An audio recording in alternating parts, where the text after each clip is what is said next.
Hello केमट्रिक family. जसं मी म्हटलं होतं की आपण we are going to start with the halogen derivative and before that we are going to cover with the some basic parts from the 11th science. 11वीचा जो basic part होता त्याच्यामधलं पहिलं चॅप्टर काय होतं, the basic organic concept. Basic organic concept. Okay, हा एक part होता आपला. आणि दुसरा आहे हायड्रोकार्बन. तर हे दोन पार्ट आपल्याला पटकन समजून घ्यायचे. त्यापैकी मी पहिला पार्ट आज आता सांगण्याचा प्रयत्न करणार आहे लवकरात लवकर तुम्हाला. बेसिक ऑर्गॅनिक केमिस्ट्रीचा जो पार्ट आहे तो. पण तत्पूर्वी मला तुम्हाला एक विचारायचं आहे की आपल्याला पार्ट कुठला बघायचा आहे, halogen derivative. Halogen derivative. Halogen derivative हा चॅप्टर कशातला आहे, HSC मधला, जो की तुम्हाला आता you are willing to start, बरोबर ना. 12वीचा चॅप्टर आहे तो. आपल्याला हॅलोजन डेरिव्हेटिव्ह पाहिजे. पण तत्पूर्वी मी तुम्हाला घडी म्हणतो की बेसिक ऑर्गॅनिक कन्सेप्ट आधी बघूया. मग का बघूया, तर त्याच्यापूर्वी मला तुम्हाला सांगायचं केमिस्ट्री म्हणजे काय ते मला पटकन सांगा. जर केमिस्ट्री म्हणजे काय हे जर तुम्हाला कळलं तर मला पुढे तुम्हाला सांगता येईल की हॅलोजन डेरिव्हेटिव्हसाठी ही कन्सेप्ट महत्वाची का आहे. ओके, तर पहिलं मी कन्सेप्ट काय तुम्हाला म्हटलं, what is in by chemistry. तर केमिस्ट्रीची डेफिनेशनसाठी एक व्हिडिओ मी आधी टाकला होता, पण परत सांगतो. Chemistry is a nothing but the study of matter and it's transformation. काय म्हटलंय, study of matter and it's transformation. नुसतं मॅटरचा अभ्यास करायचा आहे का आपल्याला, नाही. फॉर एक्झाम्पल मी नेहमी उदाहरण मुलांना काही मुलांना सांगतो की तुम्हाला घरी खिचडी बनवायची. ओके, तुम्ही राईस घेतला, डाळ घेतली, एकत्र टाकली. ओके, त्यात तुम्ही गॅस चालू केला नाही, त्यात पाणी टाकलं नाही, फक्त कुकर ठेवला, अर्धा तास ठेवलं आणि अर्धा तासानंतर परत कुकर उघडला. तुम्हाला डाळ आणि राईस परत सेपरेट भेटतील ना, बरोबर ना. जसे तसे भेटतील, कारण त्यांच्यामध्ये काही ट्रान्सफॉर्मेशन होणारच नाही, रिॲक्शन होणार नाही. फक्त तो मॅटर घेतलाय तुम्ही. पण केमिस्ट्री काय म्हणतं, it's not only the study of matter. नुसतं आपल्याला त्याचा अभ्यास करायचा आहे का मॅटरचा, नाही. तर आपल्याला त्याच्याबरोबर कशाचा अभ्यास करायचा, त्याच्या ट्रान्सफॉर्मेशनचा अभ्यास करायचा आहे. म्हणजे तुम्ही राईस घेतला, डाळ घेतली, त्यात पाणी टाकलं, त्याला हीट केलं, अर्धा तासानंतर बघितलं त्याची खिचडी किंवा राईस झालेला होता. ओके, म्हणजे ट्रान्सफॉर्मेशन झालं. आता प्रश्न असा पडतो, ही डेफिनेशन तुम्हाला कळली, कधीही कोणी विचारलं तुम्हाला केमिस्ट्रीची डेफिनेशन काय, ही तुम्ही बिंदास सांगू शकतात. कारण मी असे ग्रॅज्युएशनचे पण मुलं बघतो की जे ग्रॅज्युएट झालेले असतात त्यांना केमिस्ट्रीची डेफिनेशन माहित नसते. सो वाटल्यास तुम्ही लिहू शकता पॉज करून, chemistry is nothing but the study of matter and it's transformation. आता प्रश्न असा येतो की मला कळलं की हा मॅटर अँड इट्स ट्रान्सफॉर्मेशन आहे, हे बरोबर आहे केमिस्ट्रीचं.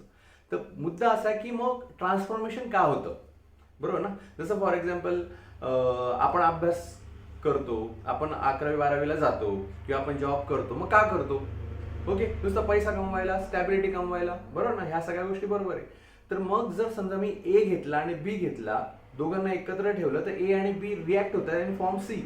तर प्रश्न असा आहे की ए आणि बीचं नाव का घेईल, ए बी बरोबर रिॲक्ट का होईल, त्याच्यामागे काहीतरी फोर्स असेल ना, काहीतरी फॅक्टर असतील ना. का असंच आहे फक्त एला वाटलं, एला बी बरोबर ठेवलं झालं फॅक्टर, असं होईल का, नाही. आता 11वीला तुम्ही इनर्ट गॅसेस पण शिकलाय, हेलियम, निऑन, क्रिप्टॉन, आर्गॉन. ते तर असे गॅसेस आहेत कशामध्येच भाग घेत नाही, कुठल्याच रिॲक्शन मध्ये भाग घेत नाही. त्यांना असं वाटतं की नाही, we are stable, we don't want to react with anyone, that's why they called as a inert gases, बरोबर ना.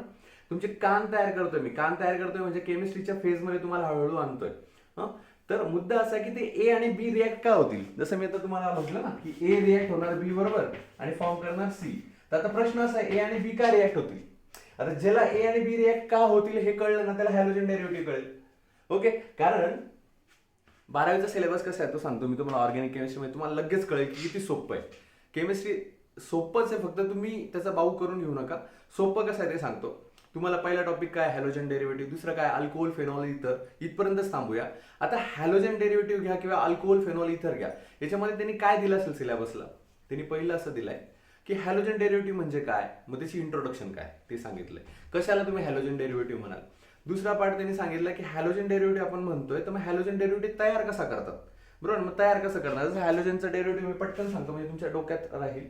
आर एक्स जे कंपाऊंड आहेत, आपण आर म्हणजे तुमचा कुठलाही मिथिल ग्रुप असेल लाईक CH3, त्याला एक्स लावला. एक्स म्हणजे काय, एक्स म्हणजे तुमचा काय तो फ्लोरीन, क्लोरीन, ब्रोमीन, आयोडीन.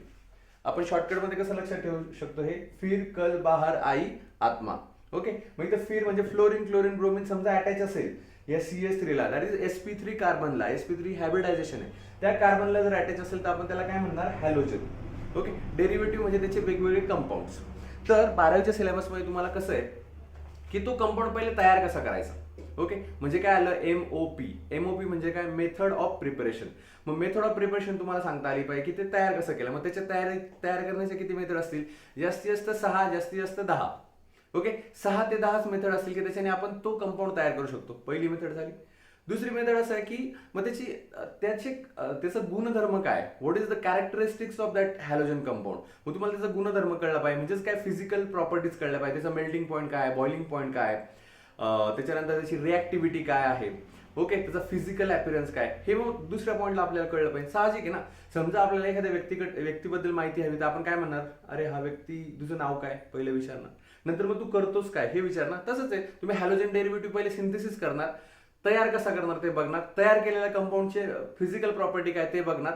ते दोन आपले फिजिकल प्रॉपर्टी कळल्यानंतर मग त्याचा उपयोग काय. बरं ठीक आहे बाबा, तुझी प्रॉपर्टी खूप चांगली, मेल्टिंग पॉईंट, बॉइलिंग पॉईंट तुझा खूप चांगला, मग तुझा उपयोग काय, म्हणजे त्याच्या रिॲक्शन्स बघणार. ज्या 3 पार्टमध्ये तुमचं काम झालं की तुमचा तो सिलेबस झाला. म्हणजे काय, मेथड ऑफ प्रिपरेशन आपल्याला बघायची, त्याच्यानंतर त्याची रिॲक्शन काय आहे, म्हणजे रिॲक्टिव्हिटी काय त्याची ती बघायची, आणि त्याचा उपयोग काय, मग त्याच्या रिॲक्शन्स काय काय होतात त्या बघायच्या. या 3 पार्ट मध्येच फक्त आपल्याला काय एकूण 4 ते 5 तुमचे चॅप्टर्स आहेत ऑर्गॅनिक केमिस्ट्रीचे. आणि मुलांना अवघड कुठे जातं, एक तर प्रिपरेशन मेथड्स मध्ये गोंधळ होतो, नाही तर रिॲक्शन मध्ये गोंधळ होतो. अरे रिॲक्शन्स वेगळा, तो त्याचा यूज झाला, मेथड ऑफ प्रिपरेशन वेगळी झाली. आता मला सांगा, कंपाऊंड तुम्हाला सिलेबस दिलेला आहे, कंपाऊंड मध्ये तुम्हाला मेथड ऑफ प्रिपरेशन एकदा कळली, फक्त तुम्हाला रिवाइज करायची ना, त्याच्यामध्ये परत डबल काही येणार आहे का, की असं होऊन जाणार की पेपरला तुम्ही जेव्हा जाल तोपर्यंत काहीतरी वेगळी मेथड ऑफ प्रिपरेशन होईल.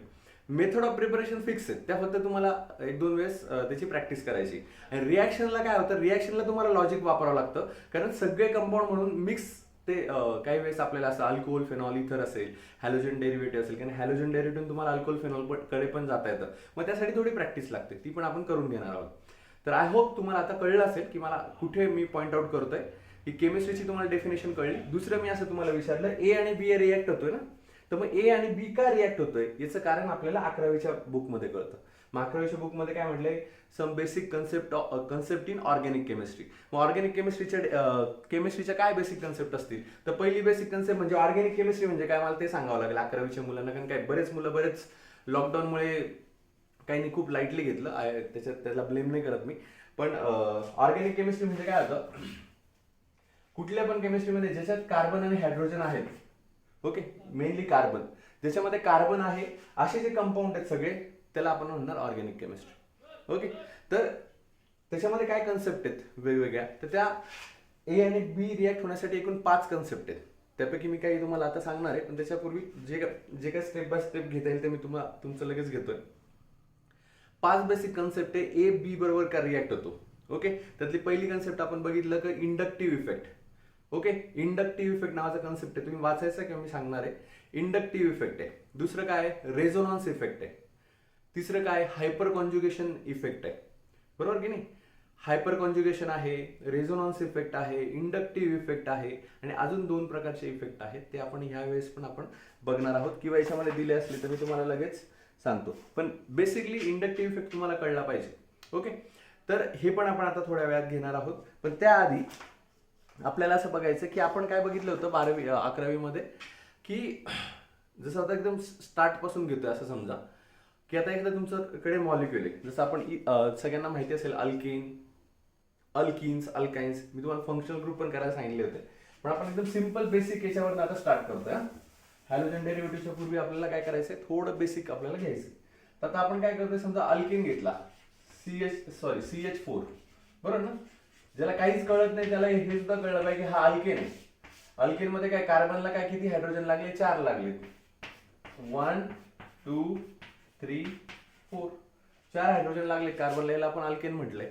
ओके, दिसतंय का नाही बघा तुम्हाला याच्यामध्ये, की फ्लॅश होत असेल तर. पण मी तुम्हाला मॉडेलने सांगतोय, आपल्याकडे मॉडेल पण आहे, सिम्पल मॉडेल आहे. ओके, तुम्हाला हवं तर याच्यामध्ये दिसतंय का सगळ्यांना, किंवा मोठं घेता आलं तर घेतो मी याच्यात.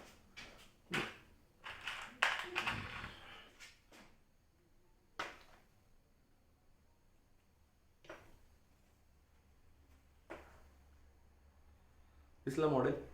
या मॉडेलमध्ये बघा, इथे मी म्हटलंय कार्बन, बरोबर. मग हा जो मधला आहे ना, मधला दिसतोय का, मधला, याला आपण म्हटलंय कार्बन. हा वरचा एक हायड्रोजन आहे, हा पण हायड्रोजन आहे. आता माझ्याकडे कलर वेगळा नसल्यामुळे मी हा पण हायड्रोजन कन्सिडर करा आणि हायड्रोजन कन्सिडर करा. म्हणजे एका कार्बनला चार चार चार हायड्रोजन लागले का, कारण त्याची व्हॅलेन्सी 4 आहे. तर ती कशी आली यासाठी तुम्ही 11वीचं ऑर्गॅनिक केमिस्ट्री परत पाहू शकता. हायब्रिडायझेशनचं आहे. हा sp3 कार्बन आहे, sp3 कार्बन आहे. त्याला 4 हायड्रोजन्स आहेत, किंवा आपण 10वीला पण बघितलंय 4 हायड्रोजन लागले. आता तुम्ही एकदा सिंपल इमॅजिन करा बरं का. मी आता तुमच्या कॅमेरा समोर असं देतोय. हा हायड्रोजन कॅमेऱ्याच्या समोर आहे. ओके, हा हायड्रोजन एकदम प्लेन मध्ये. आता समजा मी इथून समजा एखादा प्लेन टाकला तर तो कसा जाईल, याच्यातून आणि याच्यातून जाईल, बरोबर ना. पण इकडचा जो भाग आहे तो पाठीमागे राहील.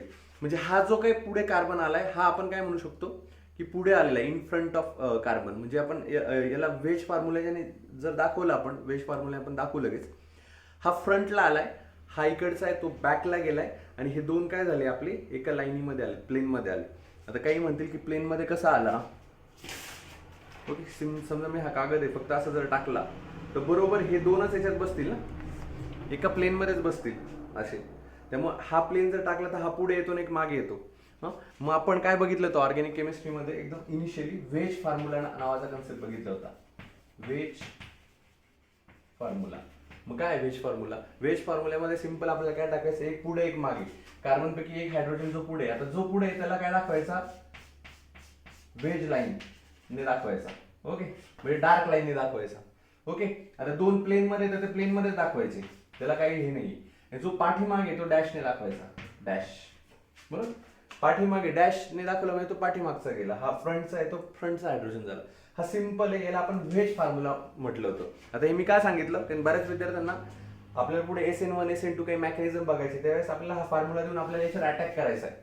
ओके, म्हणून मी फक्त तुम्हाला माहिती असावं म्हणून सांगितलं. हा वेज फॉर्म्युला आहे. त्याच्यानंतर आपण एक बघितलं होतं, तुम्ही पॉज करून वाटल्यास काढू शकता, म्हणजे तेव्हा तुम्ही पॉज करत जा. त्याच्यानंतर आपण बघितलं Fischer projection formula. Same formula आहे. त्याच्यामध्ये काय, कार्बन आहे, हा मागे समजा OH गेला, हा आपला फ्रंट आहे, इथे हायड्रोजन आहे, इकडे पण फ्रंट आहे सपोज, इथे पण समजा तुमचा हायड्रोजन आहे, आणि हा आपण जसं त्यांनी दाखवल्याप्रमाणे हा आपण समजा आता मागे दाखवतोय, समजा हा CH3. आता हाच मला दाखवायचा फिशर प्रोजेक्शनने. बघा नाव काय, फिशर. हे 11वीच चाललंय आपलं, फिशर प्रोजेक्शन. फिशर प्रोजेक्शन मध्ये काय, कार्बन घेतला, हा व्हेज बीज काय दाखवायचं, डायरेक्ट क्रॉस फॉर्म्युला सारखा दाखवायचं. म्हणजे आता मी हा कार्बन पण काढून टाकतो, डायरेक्ट क्रॉस दाखवतो. हा मधला तर तुम्हाला माहिती आहे कार्बन आहे, इकडे काय दाखवायचा हायड्रोजन, इकडे काय दाखवायचा हायड्रोजन, वरती काय OH आणि खाली काय CH3. म्हणजे जे वरती आलाय ना असा वेज नुसार जो आपल्या फ्रंट पेजला आलाय, वरती आलेला आहे, तो मी एका हॉरिझॉन्टल प्लेनने दाखवला, हॉरिझॉन्टल लाईनने दाखवला. आणि जे मागे गेलेत, हा CH3 मागे गेला, CH3 कारण डॉटेडने दाखवलंय ना, हे जे मागे गेलेत ना ते मी काय दाखवले, सरळ एका लाईनने दाखवले, की जो व्हर्टिकल लाईनने दाखवले. हॉरिझॉन्टल लाईनने फ्रंटचे आणि व्हर्टिकल लाईनने बॅकचे दाखवले. झालं का, यालाच आपण काय म्हणतो, फिशर प्रोजेक्शन. याला क्रॉस प्रोजेक्शन पण म्हणू शकतो आपण, कारण जस्ट क्रॉस आहे. आणि बाकीच्या ज्यांना माहित नसेल की हा दाखवला नाही तरी हा डॉट जो असेल किंवा इथला जो आहे तो हा काय, तो कार्बन. ओके, जसं फॉर एक्झाम्पल या बाबतीत सांगायचं झालं तर आपण असंही बघितलंय ना, नॉमेनक्लेचर मध्ये आपण लिहिताना याला जर शॉर्ट फॉर्म मध्ये लिहायचं असेल, कार्बनला फक्त रेस दिली अशी, तर हाच रिप्रेझेंट होतो. कसा, हा कार्बन हा कार्बन हा कार्बन. आता इथे व्हॅलेन्सीसाठी याला 3 हायड्रोजन कन्सिडर केले जातात. ओके, इथे 2 हायड्रोजन कन्सिडर केले जातात, आणि इकडे पण हायड्रोजन हायड्रोजन हायड्रोजन. दिसतंय का, 1 2 3, हे H3 चे 3 हायड्रोजन, हा कार्बन आहे, हा पण कार्बन आहे, याला 2 हायड्रोजन, इथे पण कार्बन आहे, 1 2 3. त्याशिवाय तुमची व्हॅलेन्सी सॅटिस्फाय होईल का, नाही. म्हणजे शॉर्ट फॉर्म मध्ये दाखवतात, नुसतं असं जरी केलं तरी it's have some meaning, 1 2 3 4 5, it's a pentane. Okay, तर मग हा फिशर प्रोजेक्शन मला दाखवायचा होता, जो की तुम्हाला कळला असेल. नसेल कळला तर तुम्ही परत विचारू शकता, मी परत सांगेल. पण याचं कारण काय की हे बेसिक तुम्हाला स्ट्रक्चर्स, फिशर प्रोजेक्शन आहे, व्हेज प्रोजेक्शन आहे, हे तुम्हाला कळलं पाहिजे. आता आपण बघतोय सॉ हॉर्स, येतच मिथेन मॉलिक्यूल तुम्हाला दिला होता, बरोबर ना, मिथेन मॉलिक्यूल. त्याचं आपल्याला दाखवायचं आहे आता सॉ हॉर्स. सॉ हॉर्स म्हणजे कसं हो, तुम्ही घोडा बघितला असेल ना, घोड्यावर बसताना सॉ हॉर्स, तर तसंच आपण आता इथे दाखवणार आहे. काय केलंय बघा, मिथेन मॉलिक्यूल आहे हा CH3. तर तुमच्या कॅमेऱ्याच्या समोरच ठेवतोय मी आता, इथे सरळ ठेवतो मी. समजा इथे एक कार्बन आहे, बरोबर का, हा कार्बन दिसला, हा कार्बन मी इथे जॉईन केलाय. या कार्बनला वरती एक हायड्रोजन आहे, इथे हायड्रोजन, इथे हायड्रोजन आहे, बरोबर. ह्याच कार्बनला एक दुसरा हायड्रोजन जॉईन केलाय, तिकडे पण इकडे एक कार्बन आहे, इकडे पण सॉरी इकडे पण हायड्रोजन आहे, इकडे पण हायड्रोजन आहे, इकडे पण हायड्रोजन आहे. म्हणजे तुमचा झाला मिथेन. कार्बन कार्बनला अटॅच आहे, कार्बन कार्बनला अटॅच आहे आणि त्याला 3 हायड्रोजन आहे, 3 हायड्रोजन, याला पण 3 हायड्रोजन आहे, याला 3 हायड्रोजन. समजा तो असा आहे ना, दिसतोय ना, मी फक्त असा टिल्ड करतो बघा, दिसतोय तुम्हाला, असंच असं मी ड्रॉ करतो. काय करतोय, हाच कार्बन कार्बन मी काय करतोय तुम्हाला दिसतंय का, मी इकडे घेतो, नाही तर इथे घेतो कार्बन. हा बघा, हा सेम आहे, मी कार्बनच ठेवलाय, हा वरती एक कार्बन गेला, हा इकडे, हा इकडच्या बाजूला एक गेला, तो इकडे दाखवला, हा इकडच्या बाजूला एक आला, हा इकडे दाखवला. बरोबर, सगळ्यांमध्ये 120चं डिस्टन्स आहे. सिमिलरली ही रेंज जी सरळ आली म्हणजे हा तर एक कार्बन झालाय, हा इकडे पण कार्बन, हा इकडे पण सॉरी हायड्रोजन, इकडे पण हायड्रोजन, इकडे पण दिसतंय का तुम्हाला, hydrogen hydrogen hydrogen hydrogen hydrogen hydrogen, सगळे एका पाठोपाठ एकच आहे ना. हा हायड्रोजन ह्या हायड्रोजनच्याच पाठीमागे, हायड्रोजन हायड्रोजनच्या पाठीमागे, हायड्रोजन हायड्रोजनच्या पाठीमागे. दिसतंय क्लिअर? ओके, याला आपण काय म्हणतो, सॉ हॉर्स. म्हणजे एखादा समजा इथे घोडा करून बसला समजा एखादा, तर बसू शकतो ना, घोड्यावर बसतो तसा, म्हणून याला आपण म्हटलंय सॉ हॉर्स. सिम्पल आहे. पण हा का सांगायचा आहे मला, कारण याच्या पुढचं जी स्टेप आहे ती खूप महत्वाची. ह्या सॉ हॉर्सला आपल्याला आहे ना आता न्यूमन प्रोजेक्शन मध्ये कव्हर करायचं. कशात? Newman projection. Newman projection. मग न्यूमन प्रोजेक्शन कसं करतात बघा रे, सिंपल आहे. तुम्हाला आता लगेच तुम्ही स्वतः काढाल. हाच आहे ना, मी सरळ असं ठेवलं आणि तुमच्या कॅमेरा समोर ठेवलं, तुम्हाला काय दिसतंय रे? आता हा एक्झॅक्टली याच्या पाठीमागे असं समजा, कारण मला दाखवताना तुम्हाला तसं दिसणार नाही. हा एक्झॅक्टली याच्या पाठीमागे असं लक्षात घ्या. म्हणजे तुम्हाला हा दिसतोय, हा दिसतोय, हा दिसतोय, पण तुम्हाला याच्या पाठीमागे हा आहे हे माहिती आहे, म्हणजे इकडचा हायड्रोजन माहिती, याच्या मागे याचा हायड्रोजन माहिती. म्हणून मी काय करतो, जस्ट फक्त गोल करतोय. एक गोल केला. ओके, फ्रंटचा आहे तो फ्रंट लिहून घेतला, 1 2 3. हा हायड्रोजन, हा हायड्रोजन आणि हा दिसला का? वर हायड्रोजन, इकडे हायड्रोजन, इकडे हायड्रोजन, तिन्ही हायड्रोजन दिसले. आता त्याच्या मागचे बघा, मागचा म्हणजे एक्झॅक्टली मागे ना, म्हणून मी इथे लिहितो असा आडवा करून, हायड्रोजन हायड्रोजन. हा तुम्ही असा लिहा किंवा बाहेर जरी लिहिला तरी हायड्रोजन. ओके, असा लिहिला तरी चालेल. कळतंय का तुम्हाला? हायड्रोजन म्हणजे फ्रंटचे जे होते ते पहिले 3 झाले आणि त्याच्या शेजारी हायड्रोजन हायड्रोजन हायड्रोजन म्हणून हा. ओके, आता यालाच मी काय करतो, याला हा जसा हा आहे ना, हा इथे ना, याला 180 डिग्री सेल्सिअसने मी काय करतो, वळवतो. समजा वळवलं तर हा खाली आला, म्हणजे हा आणि हा अपोजिट झाले ना. वळवल्यानंतर मग इथे आपण तो दाखवू शकतो का, हे तुम्ही ड्रॉ करायचं. 11वीला झालेलं आहे, पण मी जस्ट तुम्हाला रिवाइज म्हणून सांगतोय. हे तुम्ही ड्रॉ करायचं, त्याच्यानंतर मी पुढचं सांगतोय स्टॅगर्ड फॉर्म मध्ये. स्टॅगर्ड म्हणजे अपोजिट फॉर्म मध्ये.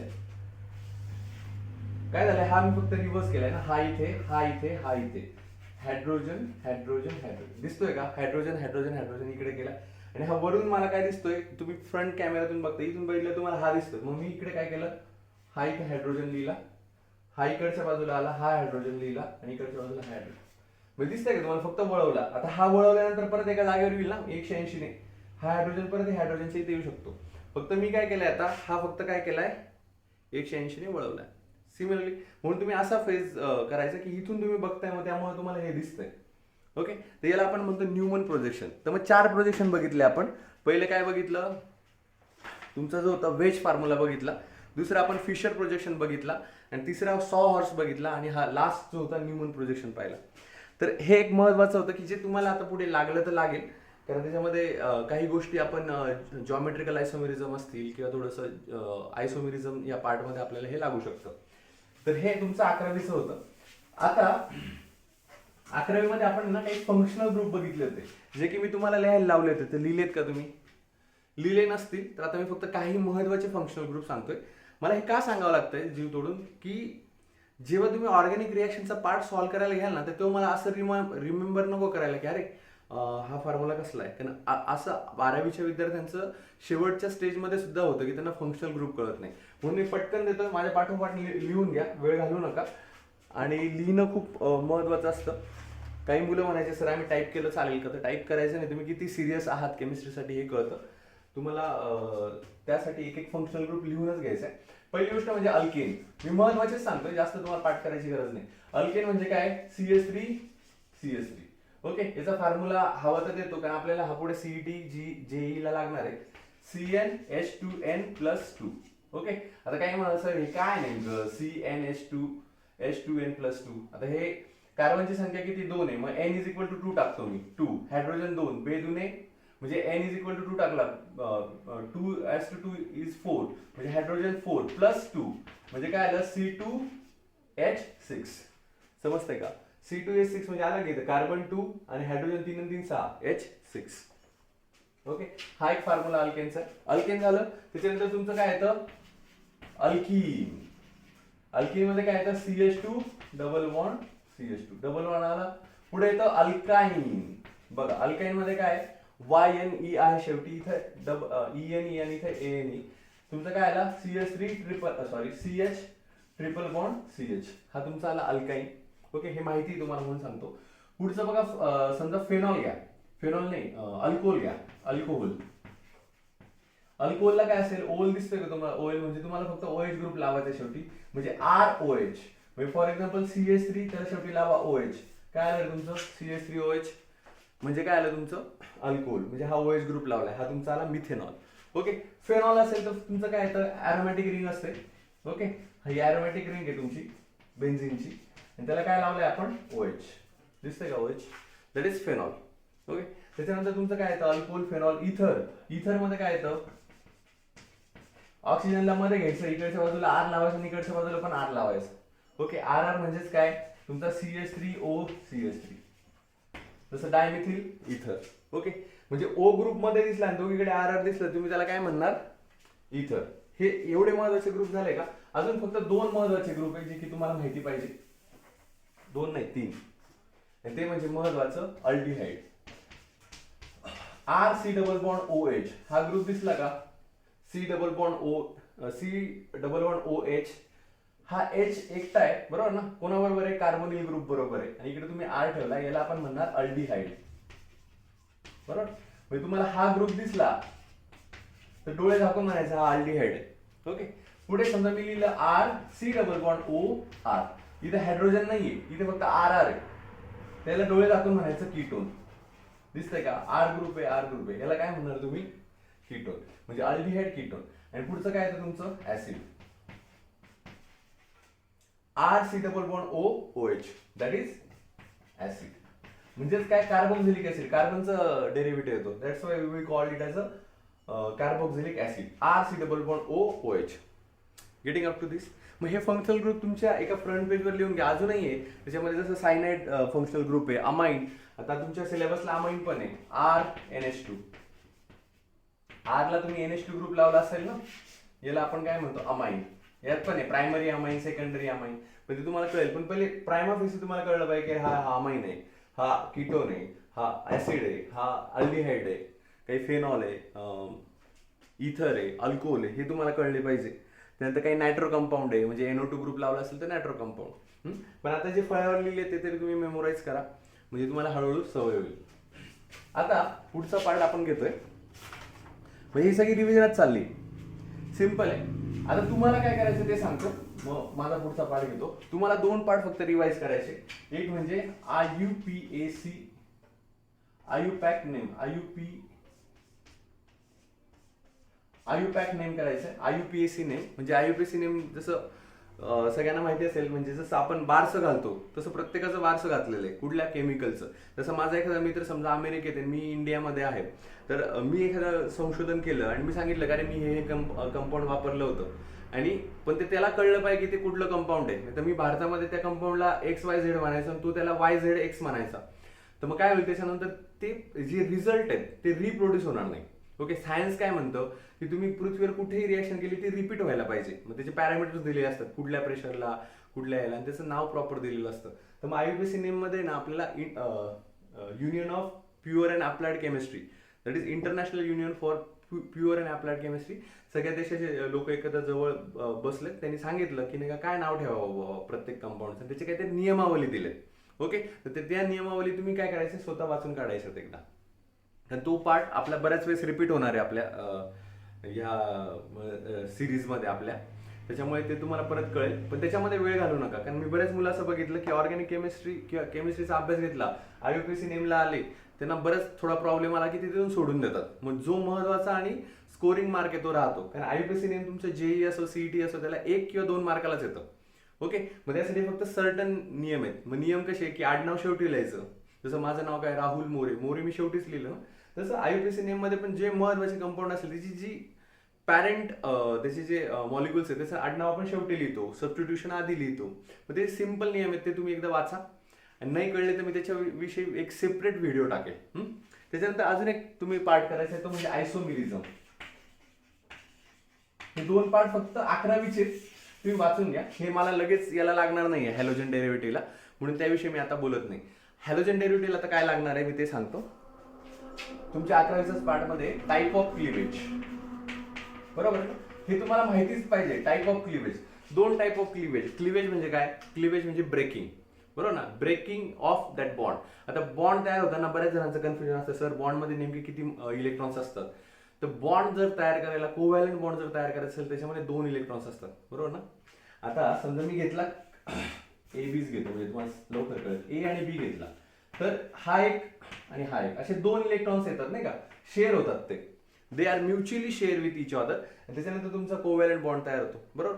आता क्लिवेज 2 प्रकारचे असतात. आता हा तुम्हाला दोन इलेक्ट्रॉन्स दिसले का, दोन्ही एकत्र जवळ जवळ आहे.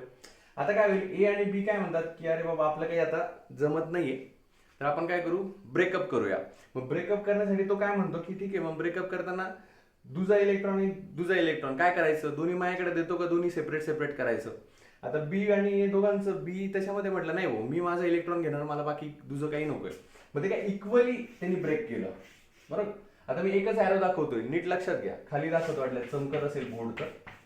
इक्वली मी काय केलं, ब्रेक केला. हा इकडे 2 इलेक्ट्रॉन होते ना, एक इलेक्ट्रॉन एने घेतला आणि एक इलेक्ट्रॉन एने घेतला.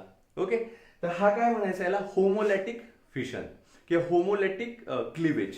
बघा काय म्हणतो मी याला, होमोलिटिक क्लिवेज.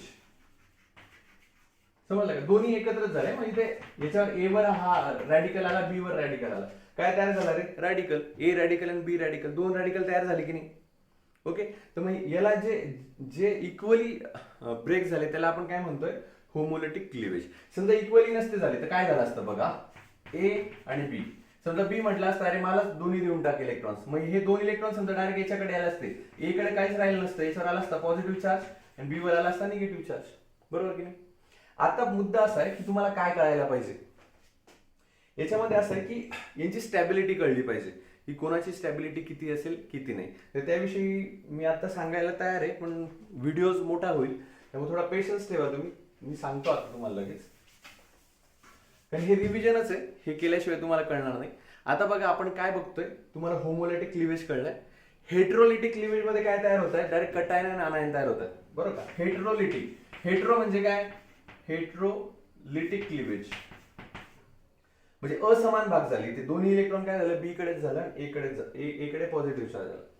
प्रश्न काय येतोय माहिती का तुम्हाला, की हॅलोजन डेरिव्हेटिव्ह तुम्हाला नंतर शिकून घ्यायचं आहे. त्याच्यामध्ये तुम्हाला होमोलिटिक क्लिवेज आणि हेट्रोलिटिक क्लिवेज थोडंफार कळणं गरजेचं आहे, त्याची स्टॅबिलिटी कळणं गरजेचं आहे कॉम्पिटेटिव्ह एक्झामच्या दृष्टीने.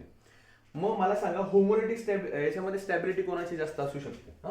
आता मी तुमच्याकडे ऑप्शन्स देतोय, CS3C, CS3, CS3, इथे एक रॅडिकल दाखवलाय. पुढे दाखवतोय मी CS3C हायड्रोजन, CS3, इथे एक रॅडिकल दाखवलाय. CS3C हायड्रोजनच दाखवलाय, हायड्रोजन, इथे एक रॅडिकल दाखवलाय. पुढे CS3 आणि एक रॅडिकल दाखवलाय. बघा आता मी तुम्हाला 4 ऑप्शन दिलेत. याच्यामध्ये पहिलं काय, हा रॅडिकल दिसतोय, रॅडिकल, आणि हा पण रॅडिकल आहे, हा पण रॅडिकल आहे, हा पण रॅडिकल आहे. रॅडिकल म्हणजे काय, सिंगल इलेक्ट्रॉन आहे. आता मला सांगा, सिंगल इलेक्ट्रॉन आहे तर तो जास्त स्टेबल राहील का डबल इलेक्ट्रॉन स्टेबल राहील.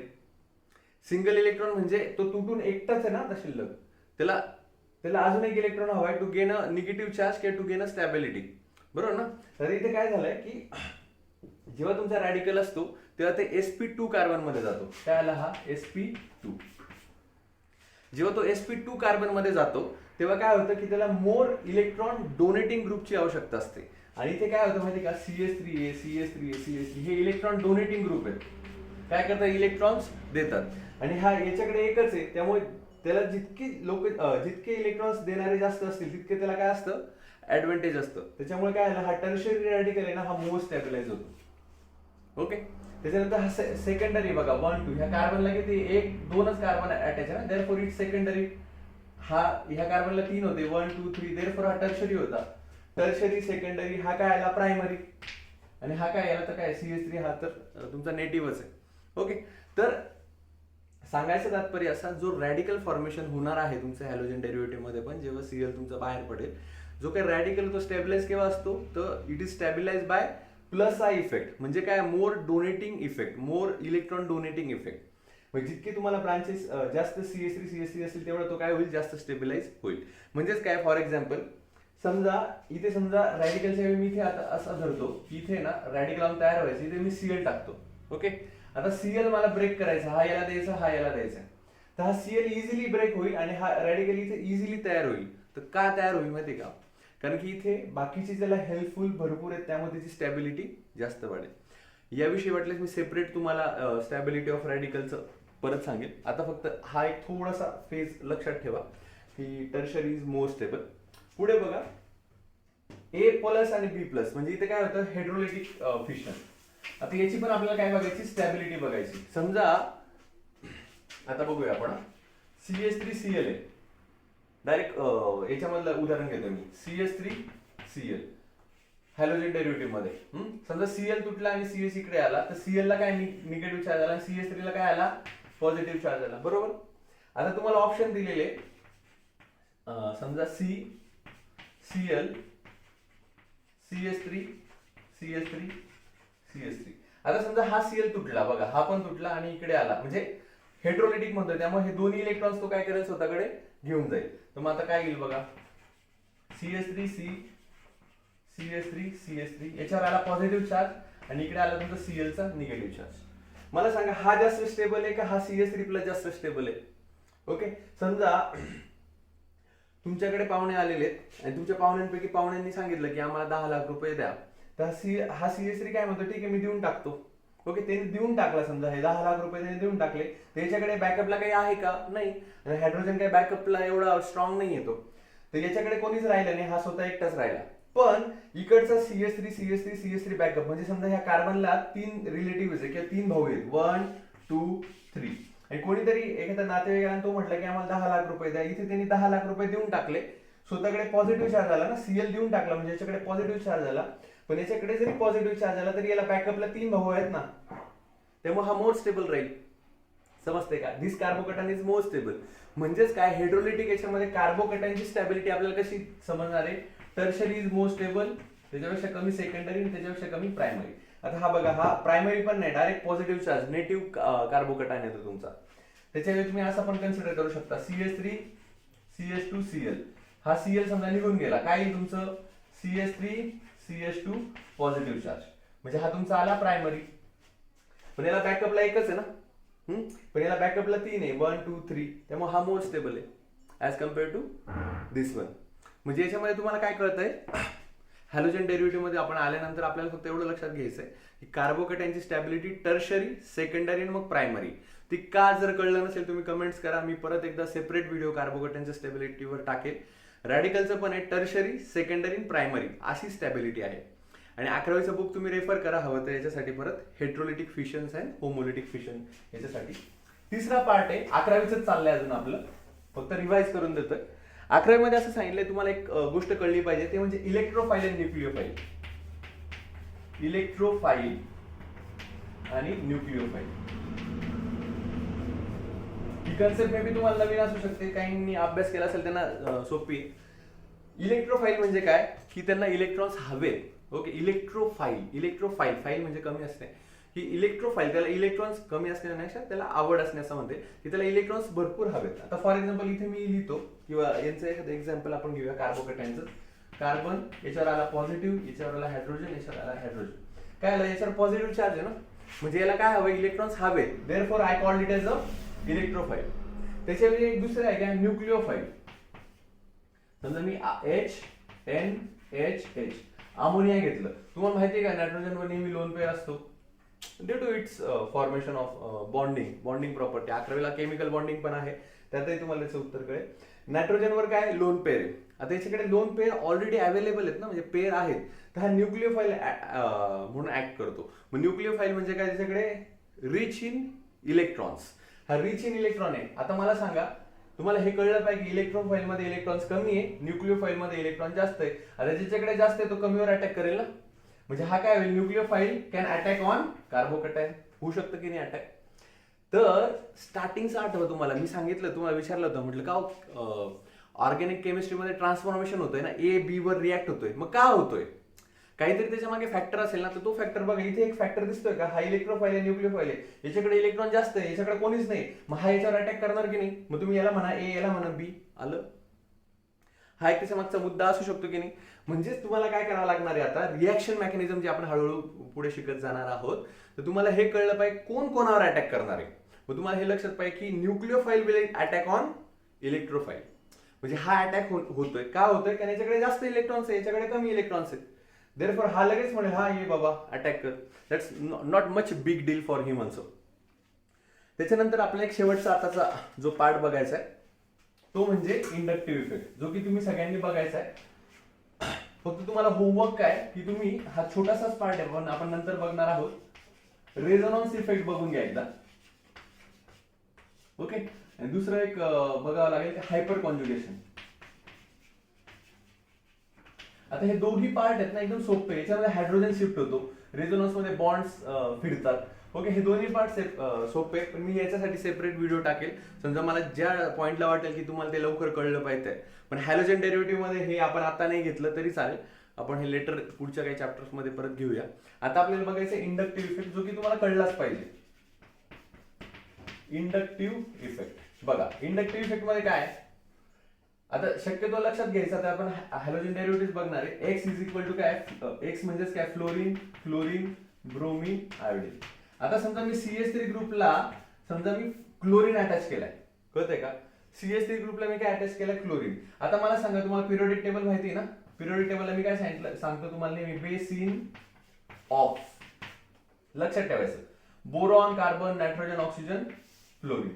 फ्लोरीन ह्या बाजूला आहे ना एकदम, हा सगळ्यात जास्त इलेक्ट्रोनिगेटिव्ह आहे, आणि इकडच्या बाजूला तुम्ही आला एस ब्लॉकला, तो सगळ्यात इलेक्ट्रोपॉझिटिव्ह आहे, त्याला इलेक्ट्रॉन्स द्यायला आवडतात आणि यांना इलेक्ट्रॉन्स घ्यायला आवडतात. आता कार्बन इकडे आहे ना, मग कार्बन पेक्षा इलेक्ट्रोनिगेटिव्ह कोण आहे, फ्लोरीन. फ्लोरीनला इलेक्ट्रॉन घ्यायला आवडतात, किंवा फ्लोरीनच्या जागी क्लोरीन आहे, तुमचा ब्रोमीन आहे, आयोडीन आहे, तर हे काय करतात, स्वतःकडे इलेक्ट्रॉन्स खेचतात. तुम्ही असंही म्हणू शकता की हे खूप सेल्फिश आहेत, स्वतःकडे इलेक्ट्रॉन खेचतात, असं जरी लक्षात ठेवलं तरी चालेल. बघ आता क्लोरीन काय करतो, स्वतःकडे इलेक्ट्रॉन खेचतोय, आणि CH3 काय, इट्स डोनेटिंग, तो घेऊन जा भाऊ. मग याच्यावर काय होईल, डेल्टा पॉझिटिव्ह, याच्यावर काय होईल, डेल्टा निगेटिव्ह. मग हा पोलर झाला की नाही, इकडे जास्त दाखवायला पाहिजे, इकडे इलेक्ट्रॉन डेन्सिटी जास्त आली, Cl हा त्याच्याकडे ओढेल, म्हणजे हे जे काय त्याचं ओढणं आहे ना, यालाच काय म्हणायचं, इंडक्टिव्ह इफेक्ट. म्हणजे इंडक्टिव्ह इफेक्ट काय तयार करतो, पोलरायझेशन तयार करतो. ओके, आता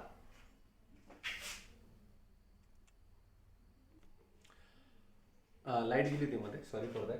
हा, तर इथे काय आता CH3 Cl हा बघितला, तर Cl काय करतो, स्वतःकडे काय करतो, इलेक्ट्रॉन खेचतोय, त्याच्यामुळे पोलॅरिटी इंड्यूस होते. म्हणजे इकडे काय आलं, डेल्टा निगेटिव्ह आला, स्वतःकडे इलेक्ट्रॉन्स खेचल्यामुळे डेल्टा निगेटिव्ह आला, याच्याकडे इलेक्ट्रॉन्स कमी झाल्यामुळे डेल्टा पॉझिटिव्ह आले. आता मला सांगा, समजा मी इथे OH मायनस दिला, मायनस म्हणजे निगेटिव्ह, हा न्यूक्लियोफाईल आहे ना, निगेटिव्ह चार्ज आहे, हा, तर हा कोणावर अटॅक करेल, Cl वर अटॅक करेल का CH3 वर अटॅक करेल, CH3 वर अटॅक करेल, याचा डेल्टा पॉझिटिव्ह आहे ना, निगेटिव्ह वर करेल का, निगेटिव्ह माहिती तुम्हाला, लाईक रिपेल लाईक, निगेटिव्हच्या इथे गेलं तर काय होईल, दोघांकडे काय होईल, रिपल्शन होईल. पण हा निगेटिव्ह चार्ज कोणावर अटॅक करू शकतो, इझिली CH3 वर करू शकतो, कारण याच्यावर काय डेल्टा पॉझिटिव्ह, आणि Cl तुमचा काय होऊ शकतो, निघून जाऊ शकतो, आणि पुढे तुमचा मिथेनॉल इझिली तयार होऊ शकतो की नाही. ओके, तर हेच बेसिक तुम्हाला कळलं पाहिजे की ए आणि बी, सॉरी हा ए घेतला आणि बी घेतला, रिॲक्ट का होतील, कारण हा बी तुमचा निगेटिव्ह असेल आणि हा ए चा काय पार्ट असेल, हा पॉझिटिव्ह असेल. मग झालं का, दोघांमध्ये काहीतरी अट्रॅक्शन आहे ना, म्हणून दोघांचं काय होते, रिॲक्शन्स होते, आणि we get the transformation. Okay, तर आता मला एक सांगा, समजा मी हा कंपाऊंड घेतला, CH3 CH2 CH2 CH2 Cl, सांगा मला की कुठला जास्त इलेक्ट्रॉन डिफिशियंट असेल. म्हणजे समजा मी इथे OH मायनस घेतला अटॅक करायला, मग OH मायनस कोणावर अटॅक जास्त लवकर करेल, CH3 वर करेल का CH2 वर करेल, म्हणजे 1 नंबर 2 नंबर 3 नंबर 4 नंबर.